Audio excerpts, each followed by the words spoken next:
Bonsoir et bienvenue au musée de la Légion d'honneur et des ordres de chevalerie. Ce soir, pour cette nouvelle vidéo, je tiens tout d'abord à remercier infiniment tous les membres de la Société des Amis du musée pour les acquisitions exceptionnelles qui ont pu avoir lieu cette année. Et parmi ces mêmes acquisitions, je vais vous présenter ce soir les brevets que nous avons pu acquérir du maréchal Joffre, brevets de décoration russe et de décoration britannique, qui témoignent de la carrière honorifique extrêmement prestigieuse qu'a eu le maréchal Joffre et lui-même du grand prestige dont il est auréolé pendant le premier conflit mondial et à la fin de cette même grande guerre. Le maréchal Joffre est très certainement, avec notamment le maréchal Foch, l'un des officiers généraux les plus décorés de la Grande Guerre. C'est peut-être aussi celui qui en a reçu avant, pendant et à l'issue de ce conflit les distinctions les plus prestigieuses. Et ce que je vais vous présenter ce soir en est réellement le témoin, en sont réellement les témoins. Pour commencer, une distinction reçue juste avant le début de la Première Guerre mondiale, l'ordre de Saint-Alexandre Nevski, de la part du tsar de Russie. Nous avons ici le brevet, nous pouvons voir ici le cachet avec justement l'insigne de l'ordre. Or, nous pouvons voir, notamment grâce à ce papier, que Joffre a reçu l'ordre de Saint-Alexandre Nevski en brillant, qui était une faveur spécifique de l'empereur et qui témoigne du tsar de Russie, donc qui témoigne déjà avant le conflit du grand prestige que peut avoir Joffre auprès de la Triple Entente, des nations de la Triple Entente. Enfin, le 25 février 1917, et il faut se rendre compte de l'importance de la date, le maréchal Joffre va recevoir la première classe de l'ordre de Saint-Vladimir, avec glaive. Vous avez bien là la date, le 25 février 1917, ce qui montre bien que c'est très certainement l'un des derniers actes officiels signés par le tsar Nicolas II avant son abdication. On retrouve ici également le cachet de l'ordre. Or, c'est extrêmement prestigieux puisque Joffre est le seul officier français à avoir reçu la première classe de l'ordre de Saint-Alexandre Nevski à travers l'histoire avec glaive. En effet, tous les commandants de corps de l'expédition de 1823 avaient reçu du tsar Alexandre Ier la première classe de l'ordre de Saint-Vladimir, mais elle n'existait pas à l'époque avec glaive.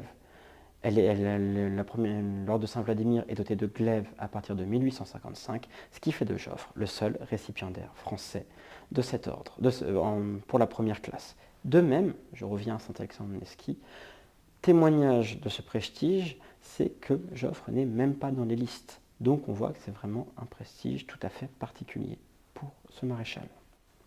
Changeons maintenant de pays pour nous transporter au Royaume-Uni avec le second ensemble de diplômes qu'a pu acquérir la Société des Amis pour notre musée, avec cet ensemble de l'Ordre du Mérite britannique. L'Ordre du Mérite, l'Order of Merit britannique, a été institué par le roi Édouard VII en 1902.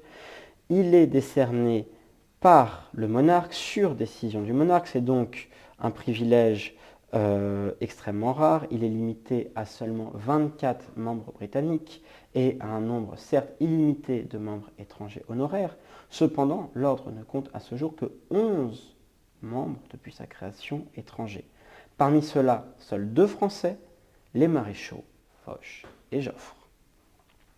Ce qui fait de cet ordre, évidemment, l'un des plus prestigieux, l'un des plus importants qu'a pu recevoir le maréchal Joffre. Vous voyez ici donc le sceau de cet Order of Merit britannique, que l'on voit bien ici, et que l'on va retrouver sur le diplôme, ici, de cet ordre, qui montre bien que le roi George V a attribué donc son Order of Merit en 1919, à l'issue du conflit, au maréchal donc Joffre, le 26 juin 1919. Dans les faits, Joffre le recevra un tout petit peu plus tard lors d'une cérémonie à Buckingham Palace. Et son insigne, tout comme l'insigne de Saint-Vladimir avec glaive dont nous avons parlé avant, est aujourd'hui conservé au musée de l'armée, dans les collections du musée de l'armée à Paris. Vous avez également ici, continuons, l'autorisation de port de cet ordre étranger, qu'est l'Order of Merit. Or, nous savons qu'à de nombreuses occasions, Joffre aimait apporter cet ordre dont il est encore l'un des seuls récipiendaires étrangers.